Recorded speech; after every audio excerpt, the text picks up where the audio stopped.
Why this poll worker has served on every election day since 1939.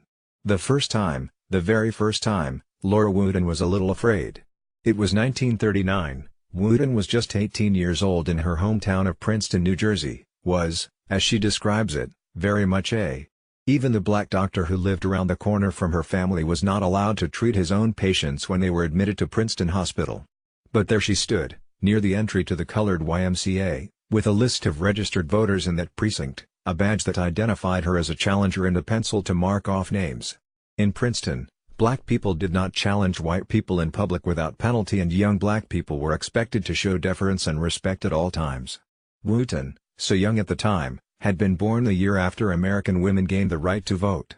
But as a challenger, Wooten's role was to identify which people had voted, people who could vote but had yet to do so, and deliver up-to-date lists to a party or campaign looking to target eligible voters and win. She was a critical human cog in a much bigger political machine. Adding to the pressure, her uncle's name was on the ballot. He was running for justice of the peace. He won. It was a little nerve-wracking. But I think I managed the job decently, said Wooten, now 97. As a matter of fact, I liked it.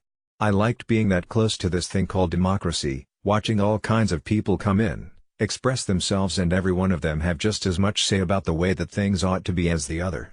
Democracy is just a beautiful, beautiful thing. As America breathes a collective sigh of relief about the end of the voting season, this time marked by an intense and hard-fought campaign season, heavy turnout on Election Day, recounts in Arizona and Florida, delayed results in Georgia and California and running, there are Americans who remain confident about the integrity of U.S. elections.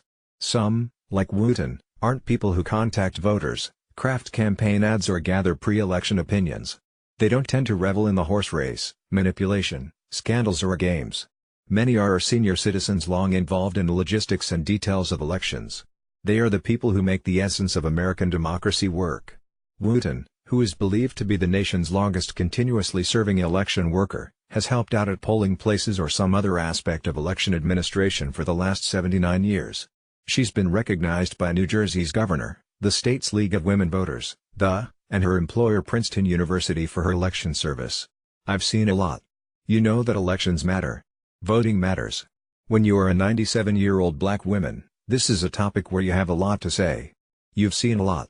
I've seen a lot. You know that elections matter. Voting matters. And God willing, I'll be right there at the Lawrence Road Firehouse in Lawrence Township, New Jersey, helping out at the polls in 2020, Wooten said. In November 2020, Wooten said, she'll be a mere 99 years old. During the 2016 presidential election, 917,694 poll workers helped local election officials operate 116,990 polling places and early over 8,000 voting locations, according to the U.S. Election Assistance Commission. About 56% of those workers were over the age of 61, and nearly a quarter, like Wooten, had reached or exceeded their 71st birthdays. Poll workers are, apparently, not easy to find. In that same Election Assistance Commission survey, almost half of all election administrators surveyed in states around the country told federal researchers that recruiting a sufficient number of poll workers remains very difficult or somewhat difficult. Large population centers, that's cities and big counties, experience the most difficulty recruiting. I wish it weren't that way, said Wooten. Those who can't dedicate the day, I say the least you can do is vote. Vote every time. Let nothing and no one stop you, because your vote is your voice. It's the route, sometimes the very slow route, but the only sure route, to change. Wooten retired from her job as a nurse's assistant at Princeton Hospital about 30 years ago and moved from Princeton to Lawrence Township a few years later when her husband died. In Lawrence Township, she lives in her own apartment, attached to a grandson's home. She still puts in part-time hours checking student dining hall points at one of Princeton's dining halls. Those who can't dedicate the day, I say the least you can do is vote. Vote every time. Let nothing and no one stop you, because your vote is your voice. Staying active, Wooten said, avoiding cigarettes and, after her 70s, alcohol, have kept her mind and her body in decent shape. Among the first things she did when she made the move to Lawrence was find out how she could be of service on election days. She has worked as a challenger, a crowd manager, a counter, she's recorded and delivered precinct results, served on a board of elections, and offered any other help needed in Princeton. She wasn't about to stop being of service after the move. Oh no, said Wooten. I haven't missed an election, helping out with an election in 79 years. This is what I do. What could I possibly do that's more important on election day? Anyway, with the machines they have now, you have to get up early but you certainly don't have to stay very late. In that first election in 1939, voters cast paper ballots by dropping them in boxes with slat openings.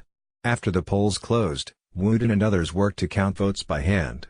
On a few occasions, when there was heavy turnout and a close race, she got home around 10 p.m. today. Voting machines tally votes just after voters cast them, making elections relatively quick work.